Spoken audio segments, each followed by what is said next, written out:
questions? And you get any update on Mitch and Nerlens' condition? Mitch is good. Nerls will be out tomorrow. So you expect Mitchell to play tomorrow? I'm sorry? You expect Mitchell to play? Yes, yes. When you went back and looked at it yesterday, what was one of the things that stood out to you from that performance? Well, I'd say just the way we shared the ball, and then the commitment we made to be connected defensively. Those two things. And it's one game, and then we got to come back and do it again. We got to keep improving. So did a lot of good things, but there's some things that obviously we have to do better. But all we've asked you about, the fit of the guys that started, the new guys that step offensively, is that what you really love to see as a 10-point fourth quarter? Yeah, I think you want to play your best in the fourth. So the intensity is different. You have to bring more intensity, and then you have to execute. So compete and be tied together on both sides of the ball. Tom, RJ had a couple of shooting slumps last year as well. Do you like kind of the confidence in him in the fourth quarter that as he hadn't been shooting well for really 4 games that he stepped into? Yeah, and I think Taj made like 3 really good plays to him. And I like that he ran the floor late and got a layup. Sometimes that's all it takes. And I think his experience has taught him how to work through things. Every player is going to go through different stretches there's stretches where they shoot it great, and then there's other stretches where they don't shoot it as well. And you have to be able to navigate through that. And there's a lot of other things that you can do to help the team win. And so do those things. And oftentimes when you get lost in that's when your rhythm comes back. So just make the right plays, make winning plays. And you like that in his work ethic, that you don't see it waver when it's Yeah, and he's got a really good demeanor. He doesn't get too high when things are going great, and doesn't get too low if they're not going his way. He has a lot of mental toughness, which I think is important. With Evan, where is he at, confidence-wise? I think to me, it's like he knows who he is. He's played a long time in this league, so.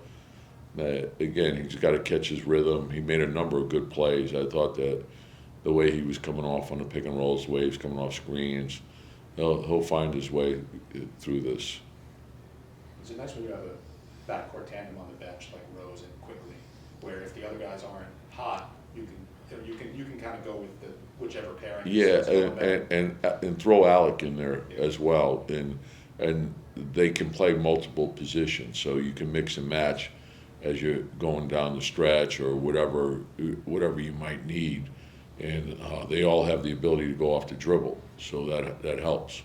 Is this something Quickly did on defense that impressed you? What he did? Yeah, he's an underrated defender. He's a good competitor, so he reads things well. He'll fly around. His team defense has been very good. He studies. He prepares himself well. I think knowledge of the league now is vastly improved from where it was last year, just having gone through the games, and just the way he approaches it. He puts a lot of time into it.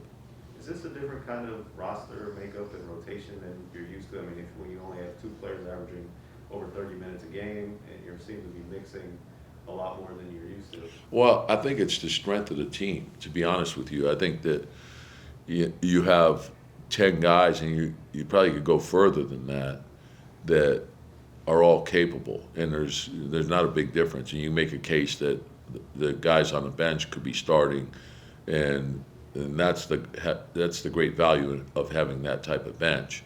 And in Derek's case, he's been a starter. Taj has been a starter. Alec has started a bunch of games.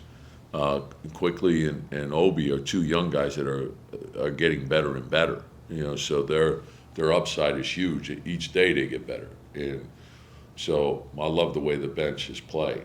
And I know we have a lot of versatility with our starters as well, and we can mix and match with those guys also. Tom, I know you said Nerlens is out, but do you have kind of a better grasp on how long this is going to be for him? The second time with the knee? I don't. I think you just got to let him work his way through it. When he's ready to go, I trust him. When he's ready to go, he'll go. You have 2 opponents coming up that are kind of in rebuilding modes. What's the message with the team in terms of being motivated? I mean, Orlando came in last time and beat you guys. I mean, what's the message? Yeah, no, you hit on it. It's like, the thing is, you can't get to the NBA without being a great player. So everyone in this league is capable of beating you. So we have to come in, and we've already seen, how Orlando is capable. They have a lot of talent, and they play hard, and we're going to have to be ready. All right. Thanks, Coach.